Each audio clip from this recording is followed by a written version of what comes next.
नमस्कार, आप सत श्री अकाल।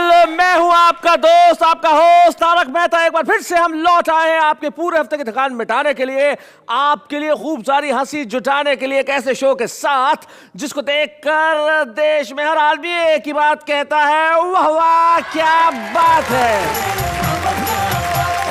विज्ञान ने इतनी तरक्की कर ली है कि इंटरनेट पे शादियां होने लगी है, मोबाइल पे ब्रेकअप, और ऐसे ही चलता रहा तो वो दिन दूर नहीं है जब बच्चे फैक्स मशीन के जरिए आया करेंगे। वैसे टेक्नोलॉजी की बात चली तो एक बात बताई देता हूं कि मोबाइल और कंप्यूटर बने तो हम सब लोगों का समय बचाने के लिए थे, लेकिन मेरे ख्याल से इन दोनों चीजों से समय की जितनी बर्बादी होती है उतनी कम है। वैसे एक तीसरी चीज भी है, मिलवा देता हूं आपसे, यानी कि मेरी को होस्ट अंजलि मेहता।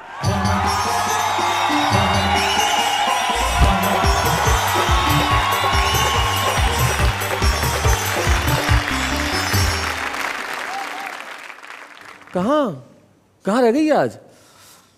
मुझे लगता है टेक्नोलॉजी का इस्तेमाल करके ही बुलाना पड़ेगा। कहाँ है भाई इसका नंबर? 98 एंटर। वाह वाह क्या बात है। ओह, आप मेरी तारीफ कर रहे हैं? नहीं, मैं शो का नाम बता रहा हूँ। वाह वाह क्या बात है, वाह वाह क्या बात है। Oops, this technology. I don't believe in technology. क्यों, किस लिए? अरे बाबा, मैं टेक्नोलॉजी को तब मानूंगी जब टेक्नोलॉजी कोई ऐसी उत्पत्ति करे जो ये बता सके कि मेरे दिमाग में क्या चल रहा है। ये तो इम्पॉसिबल है, तुम और दिमाग। इम्पॉसिबल मतलब? नहीं, मतलब ये कि मैं ये बता सकता हूँ कि आज जो हमारे कवि मित्र आ रहे हैं शो पर, वो ऐसे कंप्यूटर्स हैं जो आपके दिमाग के हार्ड डिस्क में हंसी का ऐसा सॉफ्टवेयर डाउनलोड कर देंगे कि आप सब कह उठेंगे, वाह वाह क्या बात है। क्या बात है। हमारे साथ हमारे 3 कवि मित्र आज उपस्थित है। जैमिनी हरियाणवी जी, जिन्होंने बूढ़ा होने से इनकार कर दिया, और इनके बेटे जब इनको कहते हैं कि बाप बुजुर्ग हो गए तो ये कहते हैं बूढ़ा होगा तेरा बाप।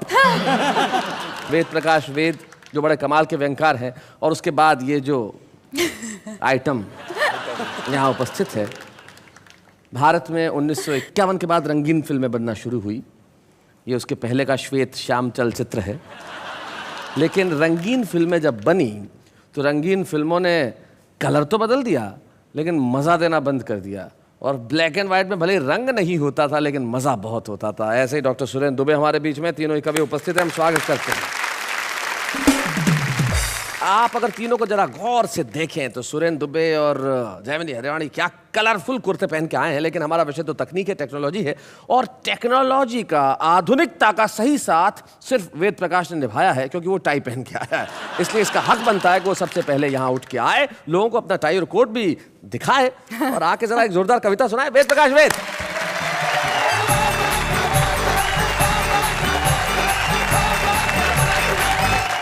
आप सबको नमस्कार करता हूं जी, और आपको धन्यवाद देता हूं कि मैं आपकी पहली पसंद बना। मेरी पहली पसंद में तो कोई खास बात नहीं, इनकी पहली पसंद में खास बात है। मैंने तो आपका नाम इसलिए ले लिया कि आपका भी सम्मान रह जाए। आपने बताया दुबे जी के बारे में, उनको देखकर आपको 1951 से पहली ब्लैक एंड व्हाइट फिल्में याद आई। मेरी समझ में एक बात नहीं आई, फिल्म वाले उस समय ब्लैक एंड व्हाइट में व्हाइट कहाँ से लाते थे। एक कविता मैं आपको सुनाता हूँ। हाँ भाई।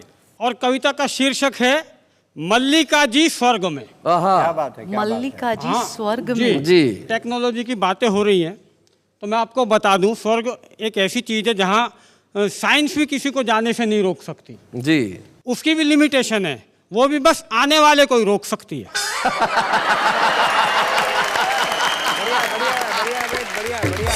भगवान किसी को ऐसा सपना ना दिखाए जिसमें मल्लिका जी भगवान को प्यारी हो जाए। अच्छा। पर मैंने देख लिया जनाब, और देखते ही ऐसा सदमा लगा था, यमराज को एक यमदूत इमरजेंसी में मेरे लिए भेजना पड़ा था। अच्छा।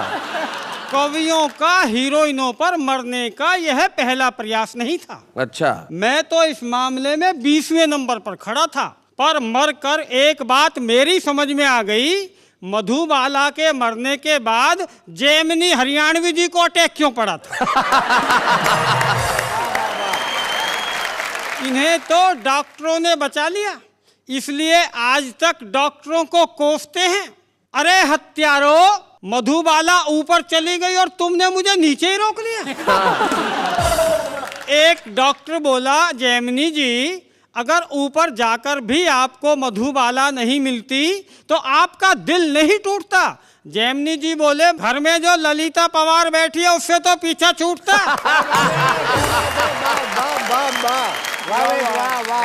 खैर मैं इस मामले को ज्यादा नहीं रोना चाहता, मधुबाला के चक्कर में अपनी मल्लिका को नहीं खोना चाहता। तो मैंने यमदूत से कहा, यमदूत भैया जरा जल्दी चलो, नहीं तो मल्लिका वाला यमदूत काफी दूर निकल जाएगा।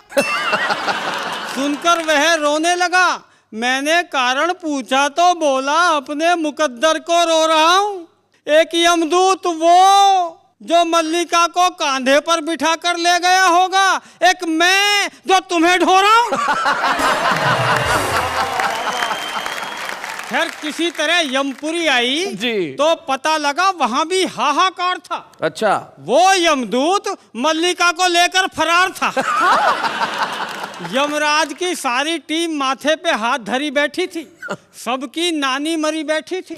वो तो शुक्र है तभी वो मल्लिका को लेकर वहां आ गया, अगर थोड़ी देर और नहीं आता तो इनका तो मुझे पता नहीं, मैं तो मरा मराया दोबारा मर जाता।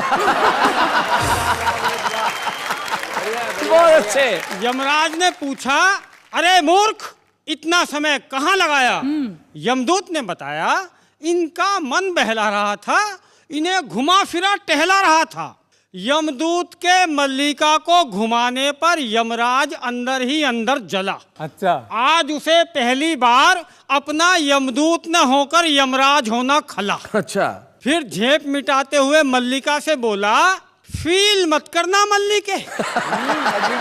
मल्लिके, फील मत करना मल्लिके, सच मानना मैंने तो पार्किंग से भैंसा निकालकर स्टार्ट भी कर लिया था। मैंने तो पार्किंग से भैंसा निकालकर स्टार्ट भी कर लिया था, पर कमबख्त चित्रगुप्त ने टोक दिया, पद की मर्यादा की दुहाई देकर रोक दिया, वरना तुम्हें लेने मैं खुद जाता, और ये तो तुम्हें यहाँ लेकर आ भी गया, मैं कभी नहीं आता। वाह वाह वाह वाह।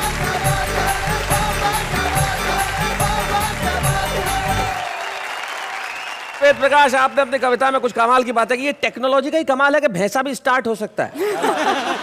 एक बुढ़िया एक बस में चढ़ी, बहुत भीड़ थी, अब कोई सीट नहीं और कोई बिठाने को भी तैयार नहीं। ड्राइवर को दया आ गई तो उसने अल्टीमेटली उसे बोनट पे बिठा लिया, बोले यहाँ जगह है। कुछ देर बाद इनकी तरह कोई खूबसूरत सी जवान सी लड़की चढ़ी, हर आदमी सीट देने को तैयार। हाँ। यहाँ बैठ जाओ, यहाँ बैठ जाओ, यहाँ बैठ जाओ, और वो बैठने को तैयार नहीं। तो वहां से बुढ़िया ने कहा, बोले बैठ जा वरना कुछ साल बाद बोनट पे ही बैठना पड़ेगा। लेकिन जब हम तकनीक से बहुत ज्यादा व्यस्त होते जा रहे हैं, एक प्रसिद्ध कवि का दोहा याद आता है। वो कहते हैं कि फोन, फैक्स, ईमेल से पहुंचे इंटरनेट, खुद से दूरी बढ़ गई, जग को लिया समेट। हमने जग को समेट लिया है लेकिन खुद से दूरी बढ़ा ली। लेकिन हमसे हमारी दूरी को मिटाने के लिए हमारे बीच में एक ऐसा कवि है जिसका और हंसी का ऐसा गहरा नाता है जैसा उसका और उसके रंग का। डॉक्टर सुरेंद्र दुबे।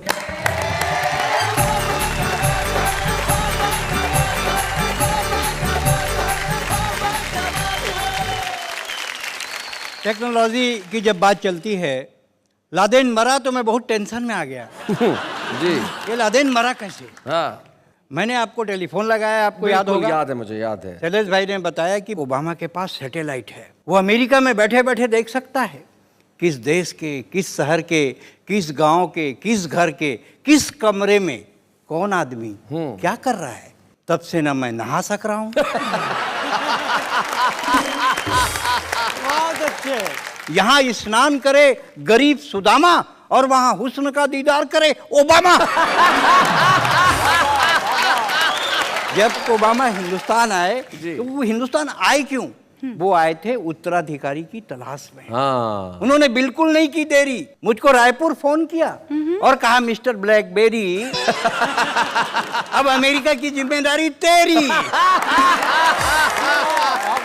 वाह वाह, क्या बात है दुबे जी। ये टेक्नोलॉजी से हम बहुत परेशान हैं, क्या बताएं। पहली बार जब हवाई जहाज में बैठे, बहुत देर तक प्लेन सड़क में चलता है, हाँ जिसको ये रनवे बोलते हैं। हमको तो लगा कि ठग दिया। हाँ हमने एयर होस्टेस को बुलाया और कहा भौजी बाबूजी परदेश का मामला, इज्जत से बात बाबूजी भाई बहुत अच्छे। हमने तो एयर होस्टेस को बुलाया और कहा भौजी पैसा हवाई जहाज का लिए हैं, सड़के सड़क ले जा रहे हैं। बोले नहीं ये रनवे है, थोड़ी देर बाद उड़ेगा। थोड़ी देर बाद हवाई जहाज उड़ा। हमको लगा कि वो उड़ गया। हम एक दूसरा एयर होस्टेस बुलाया, कहा काकी काकी, उसका उम्र ज्यादा था ना, मतलब इतने इनके ऊपर बराबर में, की थी। हाँ इन्हीं के दुबे आसपास। जी सच बताइए। अभी इनके सामने सच है, बाद में झूठ है। हमने कहा काकी देखिए हवाई जहाज कितने ऊपर में उड़ रहा है, आदमी चींटी के समान दिख रहा है। बोले नहीं चींटी ही है, हवाई जहाज उड़ा ही नहीं। जब ऊपर पहुंचे टेक्नोलॉजी ने फिर हमको फंसाया जी। फिर हमने आपसे सवाल किया, आपको याद होगा। बिल्कुल याद कि है। हवाई जहाज में जब बैठते हैं तो ये पट्टा क्यों बांध देते हैं? बोले इसलिए कि अगर दुर्घटना हो जाए तो कोई भाग ना पाए। ये दिक्कत है भाई साहब जी। जब हम अमेरिका जा रहे थे कार्यक्रम करने, अनाउंस हुआ मौसम खराब है, कमर की पट्टी बांध लो, प्लेन गिर सकता है। ये सब अपना रुपया बांधने लगे, डॉलर बांधने लगे और कवित्रियां अपना ज्वेलरी बांधने लगी। मैंने कहा कर क्या रहे हो? बोले लोग हमको खोजेंगे, बचाएंगे। मैंने कहा कभी पहली बार बैठे क्या हवाई जहाज में? लोग मेरे को खोजेंगे। मालूम है आपको कि जब हवाई जहाज क्रश होता है, गिरता है, सबसे पहले ब्लैक बॉक्स खोजा जाता है। बहुत अच्छे, बहुत बढ़िया। वाह वाह। अब हम अमेरिका पहुंचे, ये तो हमारे करता धरता थे। स्विमिंग पूल में बोलते हैं भाई साहब नहा लो, आज तो आप आज तो नहा लो। हाँ आज तो नहा लो। नहाने लगे, सब लड़के लड़कियां बाहर निकल गए। हाँ? हमने कहा क्यों भाई, आपसे बड़े कपड़े तो मैं पहना हूं। बोले नहीं जी आपका रंग छूट रहा है। क्या बात है। पेट पर कुर्सियां, पीठ पर मेज है, माफ कीजिए रुकावट के लिए खेद है। कॉलेज की एक छात्रा को एक लड़के ने आंख मारी, लड़की ने गुस्से में सैंडल उतारी और फिर पहन ली। गुस्से में सैंडल उतारी और फिर पहन ली। हमने कहा लक्ष्मीबाई की बहन आपने कैसे कर लिया सहन? अरे कमीने को मजा चखाती, 151 तो नहीं 34 में बंद करवाती। कविराज आप नौसिखिए हैं, ये लड़का बहुत ट्रेंड है। मारू तो कैसे मारू, यही तो मेरा बॉयफ्रेंड है। हाय हाय हाय हाय। मारू तो कैसे मारू, हाँ, यही तो मेरा बॉयफ्रेंड है। मैं समझ गया मेरी रफ्तार बहुत धीमी है और शिक्षा पद्धति बहुत तेज है, माफ कीजिए रुकावट के लिए खेद है। क्या पेट बात पर कुर्सियां, पीठ पर मेज है। वाह वाह वाह वाह। इसके पहले जब बार्सिलोना में ओलंपिक हुआ जी। हिंदुस्तान और जर्मनी के बीच हॉकी हुई और 4 पेनल्टी कॉर्नर हिंदुस्तान को मिले। जी। हमारे देश के बहादुर खिलाड़ियों ने एक भी गोल नहीं किया। जी। मुझे बहुत प्रसन्नता हुई हाँ। कि ये हमारे सिपाही हैं। तब मैंने एक कविता लिखी, कुछ पंक्तियां रखता जी हूं टेक्नोलॉजी, मतलब आप सीधा ओलंपिक का सीधा प्रसारण कर रहे हैं। कि खौलते तेल में मैं कब से खौल रहा हूं। मैं सुरेंद्र दुबे बार्सिलोना से बोल रहा हूं। अच्छा। ओह। Running commentary of hockey from Barcelona. Live telecast of hockey, India versus Germany, women versus men. Women versus man. मैं देख रहा हूं वातावरण में ठंडक, मौसम साफ है, लगता है हॉकी में हमारे 2-4 बाप हैं। भारतीय खिलाड़ी मैदान में सरपट भाग रहे हैं, कुछ सो रहे हैं, कुछ जाग रहे हैं। बॉल सेंटर फॉरवर्ड में जर्मनी के खिलाड़ी के पास। भारतीय खिलाड़ी ने चिल्लाकर कहा पत्नी भी आई है साथ, इज्जत का सवाल है बाप, एक गोल बनाने दे। इज्जत का सवाल है बाप, एक गोल बनाने दे। सभी ने मिलकर भगवान को मनाया और भगवान ने एक पेनल्टी कॉर्नर दिलाया बाल भारतीय खिलाड़ी के पास। और भारतीय खिलाड़ी ने जैसे ही पेनल्टी कॉर्नर को गोल में तब्दील करने की हिम्मत जुटाई, एक लड़की चिल्लाई हाय। भारतीय खिलाड़ी ने कहा हाय, अब बाल इधर जाए या उधर जाए। मैं देख रहा हूं स्टेडियम के कोने कोने दर्शकों से खचाखच भर रहे हैं। हॉकी के छोर से भारतीय खिलाड़ी मार्केट में शॉपिंग कर रहे हैं। Ball in right half Germany के खिलाड़ी के पास, सिर्फ स्टिक बचा है भारतीय खिलाड़ी के पास, उसी को घुसा दिया। जर्मनी का खिलाड़ी चीखा और एम्पायर को पेनल्टी कॉर्नर दिखा, बॉल भारतीय खिलाड़ी के पास। और भारतीय खिलाड़ी ने जैसे ही पेनल्टी कॉर्नर को गोल में तब्दील करने की हिम्मत जुटाई, एक लड़की चिल्लाई हेलो। भारतीय खिलाड़ी ने कहा चलो। भारतीय खिलाड़ियों ने अपना तीसरा पेनल्टी कॉर्नर भी आजमाया, पर पदक तालिका में भारत का नाम नहीं आया। भारतीय खिलाड़ी खेल भावना से खेल रहे हैं, राणा सांगा की औलाद हैं, इसलिए 36 घाव झेल रहे हैं। क्या बात है। उन्हें विश्वास है ये गर्दिश भरे दिन कभी तो बीतेंगे और जब ओलंपिक में 3 देश हिस्सा लेंगे, एक पदक वो भी जीतेंगे। क्या बात है, वाह वाह, बहुत अच्छा।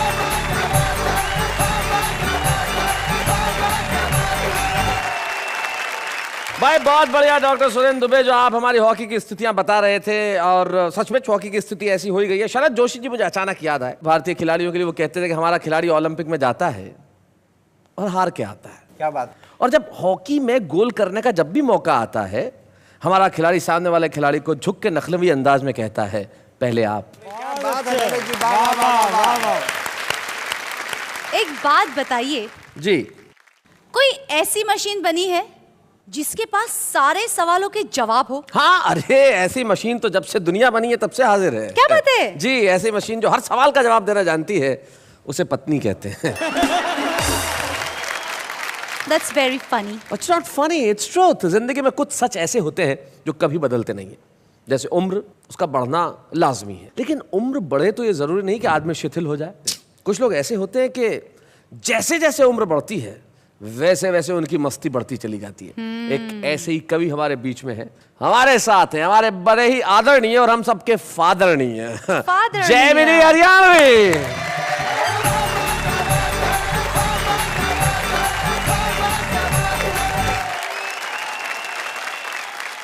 भाई मैं टेक्नोलॉजी की बात कर रहा था। हाँ, बीवी और टीवी। आहा, बीवी जो है ऊपर वाले की टेक्नोलॉजी और टीवी जो है आजकल के वैज्ञानिकों की। मैंने इन दोनों की तुलना करी है। अच्छा, टीवी और बीवी की क्या बात है? टीवी बनाम बीवी। ईब मैं एकदम साथ साथ कह रहा हूं जी कि हमारे घर में से मौजूद एक अदद बीवी और एक अदद टीवी। तुलना देखिए, टीवी लाने में हमें एक तसल्ली रही कि टीवी के निर्माता ने हमें 5 साल का गारंटी कार्ड दिया। मैं तो बीवी के निर्माताओं ते भी यो एक कहूँ हाँ, कि उन्हें भी कम से कम 5 साल का गारंटी कार्ड तो जरूर देना चाहिए चाहिए।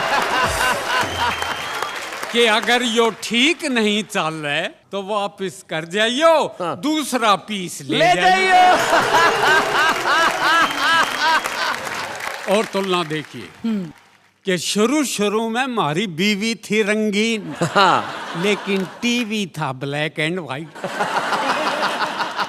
और जब टीवी आ गया रंगीन तो हमारी बीवी होगी ब्लैक एंड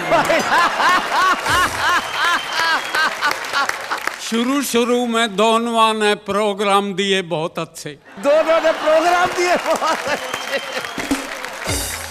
एक दिन बड़े जोर की आंधी आई और हमारे घर के बराबर वाला पेड़ गिर पड़ा। अच्छा, बीवी का माथा फूट गया, टीवी का एंटीना टूट गया। दोनों की तस्वीर बिगड़ गई। हमें दोनों को ठीक ठाक कराने के लिए अलग अलग डॉक्टर बुलवाने पड़े। और जब देनी पड़ी घनी घनी फीस तो हमारे कालजे में लगी टीस।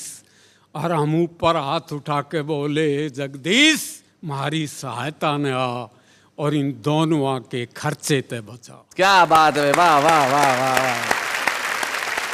जैसे मैंने बीवी और टीवी की तुलना करी है तो नेताजी क्या कह रहे हैं जी बताएं। आप सुनिए। होली के दिन एक नेता ने पी के भंग अच्छा, अपनी बीवी की बजाय कुर्सी पे ही डाल दिया रंग। अच्छा, बोले असली तो यो है जो मने संभाल रही से मेरे बालका ने पाल रही से। क्या बात है, वाह वाह वाह।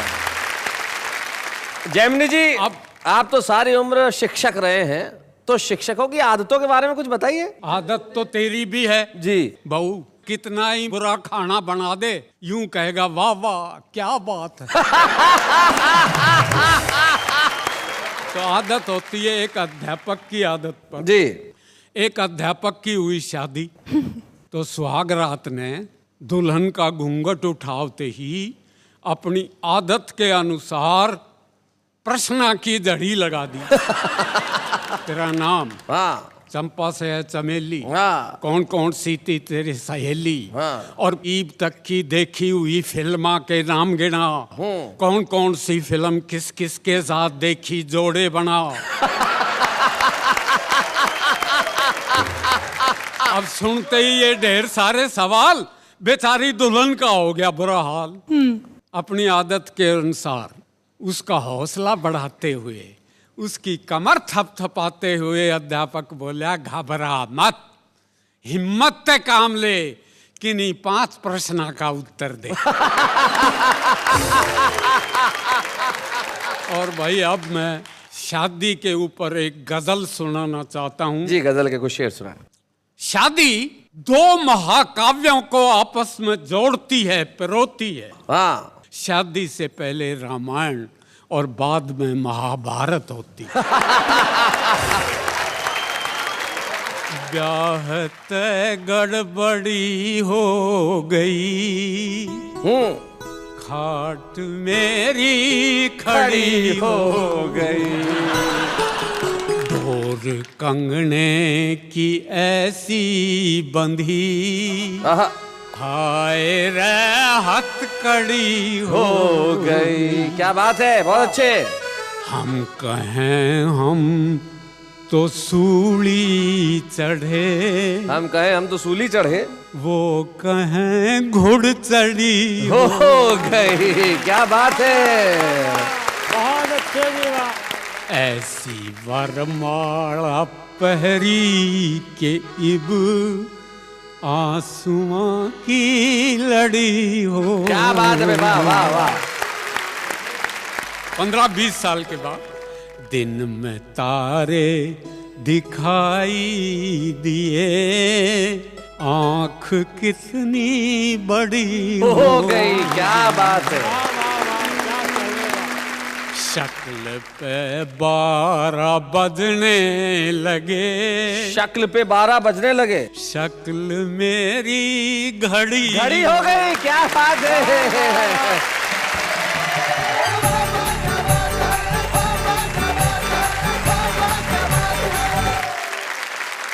भाई जयमिनी जी, कमाल है आपका। 81 साल की उम्र, और इस उम्र के अंदर ये भाव, ये भंगिमा, ये अंदाज आसान नहीं होता।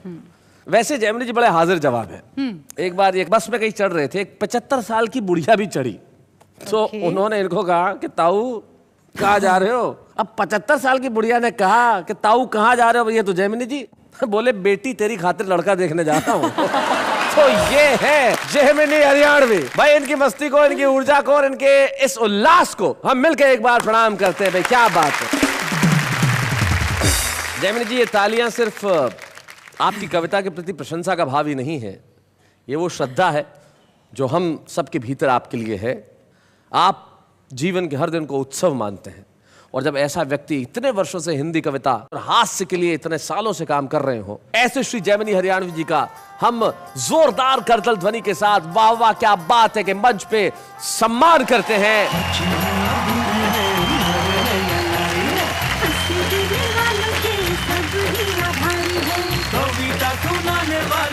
सबके साथ है, बाबा क्या बात है, बाबा क्या बात है। जयमिनी सर, जनरली हमारे मंच पे जब हम किसी का सम्मान करते हैं तो उनके परिवार वालों में से कोई यहाँ उपस्थित रहता है। आपके परिवार से कौन आया है? मेरा बेटा आया है। तो बुलाइए उन्हें, कहाँ है? हाँ। अरे ये शैलेश मेरा बेटा। ओ, ये तारक आपके बेटे हैं।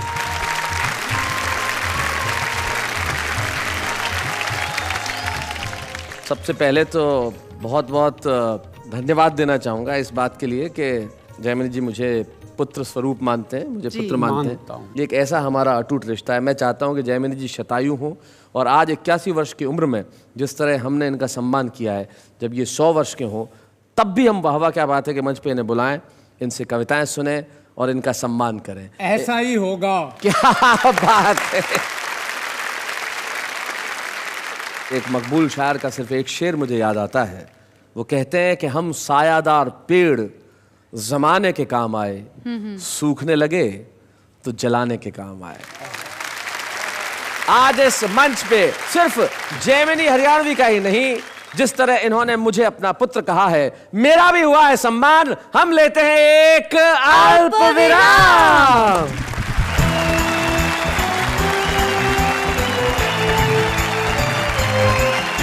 वैसे एक बात कहूं, मेरे मन में एक सवाल आ रहा है। ओहो, आ गया। हाँ। आज बहुत देर के बाद आया, लगता है ट्रैफिक जाम में फंस गया होगा। चलिए चलिए, जब आ ही गया तो पूछिए पूछिए।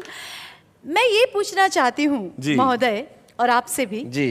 कि ये टेक्नोलॉजी से कभी किसी कवियों का भला चला हुआ है कि नहीं? नहीं नहीं, बहुत भला हुआ है। इस टेक्नोलॉजी से तो इतना भला हुआ है, ये इंटरनेट और मोबाइल से देश में नए किस्म के कवियों की एक फौज तैयार हो गई है। जैसे कि ऐसी ऐसी कविताएं, ऐसी ऐसी शायरी, देखिए।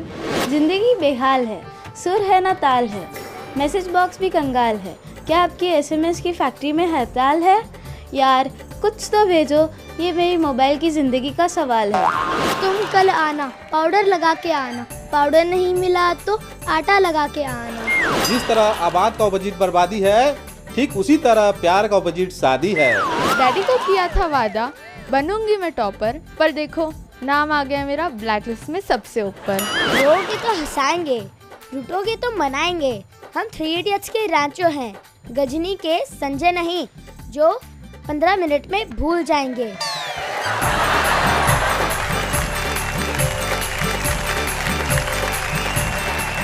भाई हमारे कवि मित्रों, है कि नहीं ये नए किस्म के कवियों की फौज? ये जो मोबाइल पे एसएमएस पढ़ पढ़ के जो कवि बन गए हैं, क्या बोलते हैं दुबे जी?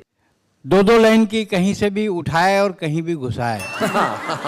समा परवाने से कहती है, हाय हाय। दूर हट परवाने तेरी नाक बहती है। सर एक मिनट, सर मैं भी कुछ सुनाना चाहता हूँ। सुनाइए। नहीं, वहाँ के मैं भी कुछ लिखता हूँ। क्या नाम है आपका? सर जयंत। जयंत, क्या बोलते हैं? बिल्कुल सुनानी चाहिए। क्या दिक्कत है? बिल्कुल आना चाहिए। तो जरा तालियां बजाइए भाई, आइए आप भी सुनाइए, क्या सुनाना चाहते हैं, आइए।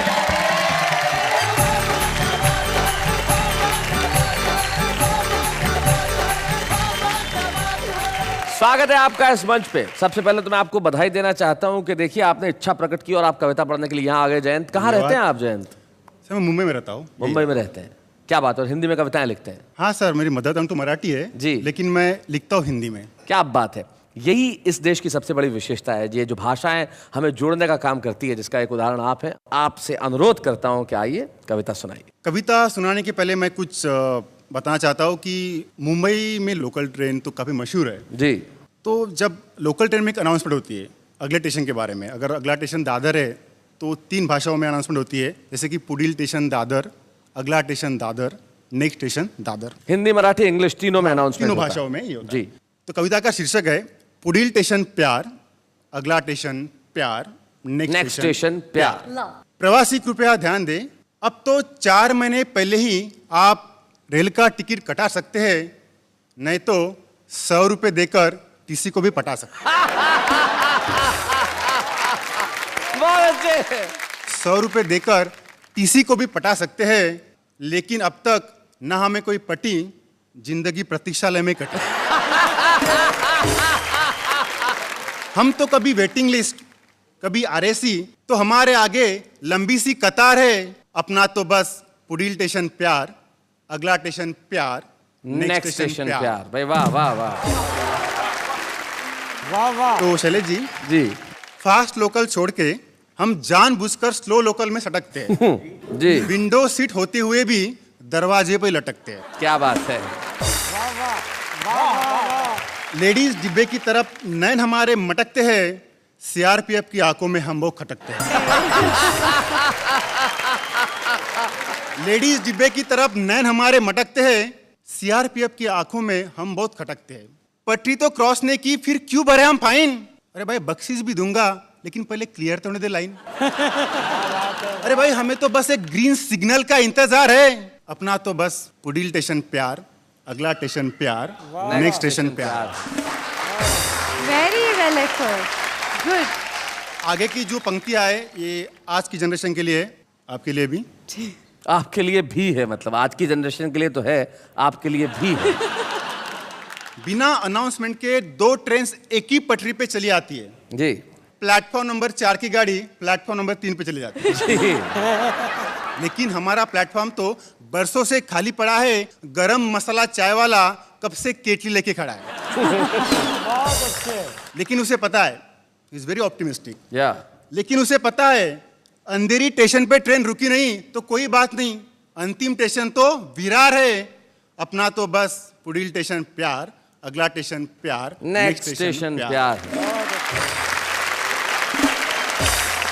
जयंत बहुत बढ़िया, आपको बहुत बहुत बधाई इस बात के लिए कि आपने प्रयास किया। जीवन में सबसे बड़ी चीज होती है प्रयास। आपने कविता लिखी, प्रयास किया और एक अनूठे ढंग से उस कविता को पढ़ा। हम आपको बधाई देना चाहते हैं Jayant. Thank you very much for coming here. Thank you so very much Jayant.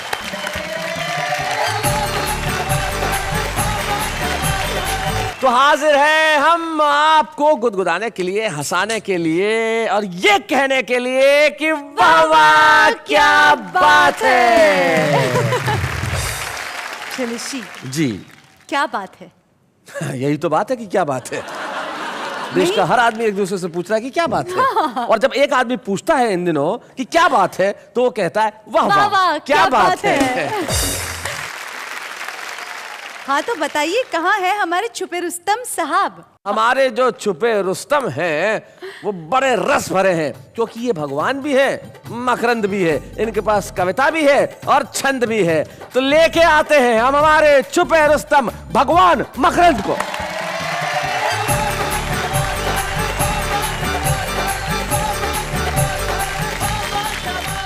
भगवान मकरंद, कहाँ रहते हैं आप? कामा भरतपुर। क्या करते हैं आप वहाँ? मैं एक शिक्षक हूँ। क्या पढ़ाते हैं? हिंदी।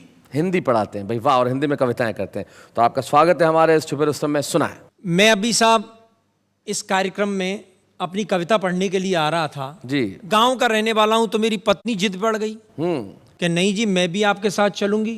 अरे मैंने कि तू क्या करेगी? शैलेश जी ने मुझे बुलाया है। बोला नहीं जी मैं भी चलूंगी। नहीं मानी, जिद बढ़ गई, आ गई मुंबई। लेकिन जब उसने मुंबई के हालचाल को देखा तो वो शैलेश जी क्या कह रही है, उसी के शब्दों में गांव की ठेठ महिला मुंबई के हालचाल देखकर क्या कह रही है, यहां से मेरा गीत शुरू। सुनाइए।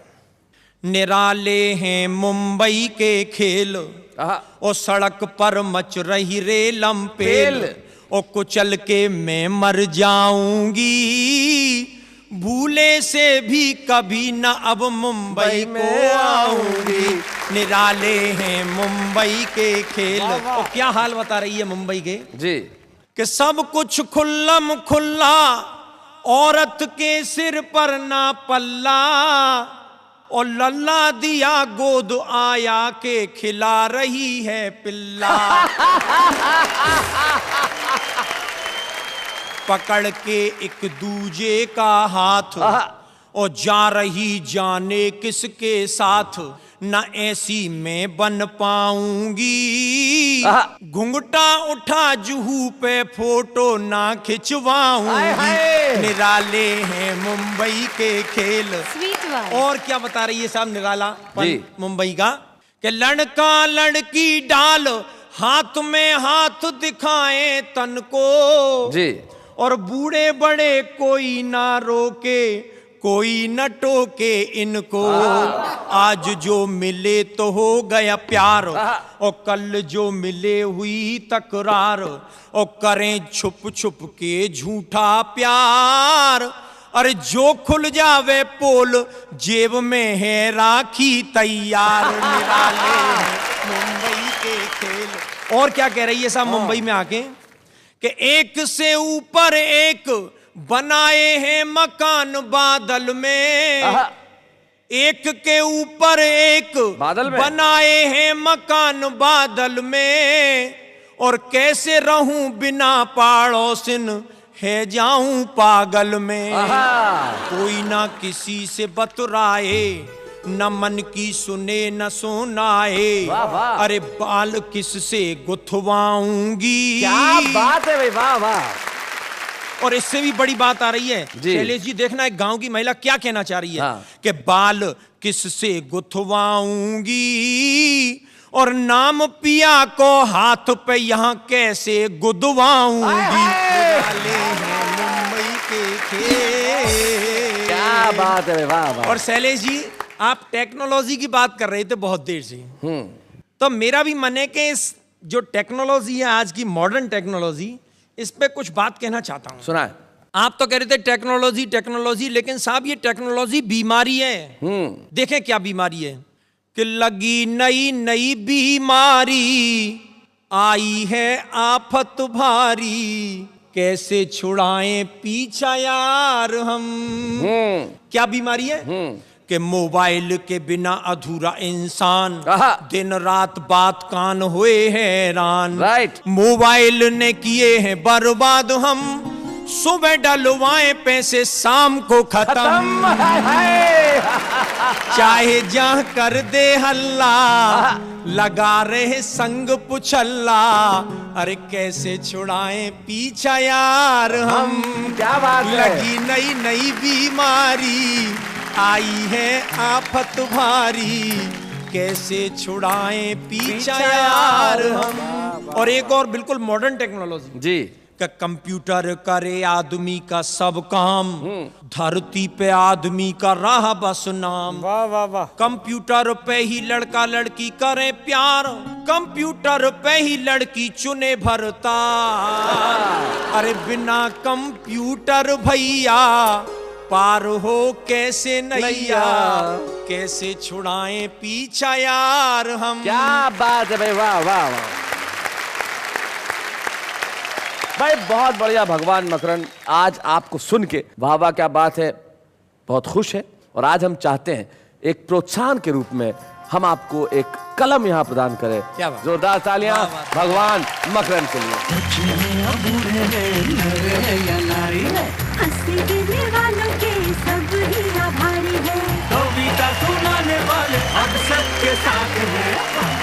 तो भाई हमने आज यहाँ पे एक प्रोत्साहन चिन्ह दिया भगवान मकरंद को कि ये छुपा रुस्तम छुपा नहीं रहे, सारे देश में इसकी विजय पताका फहरे। किसी एक शायर के दो बड़े अच्छे शेर मुझे याद आते हैं। वो कहते हैं कि वक्त जब अच्छा नहीं होता है कोई भी अपना नहीं होता।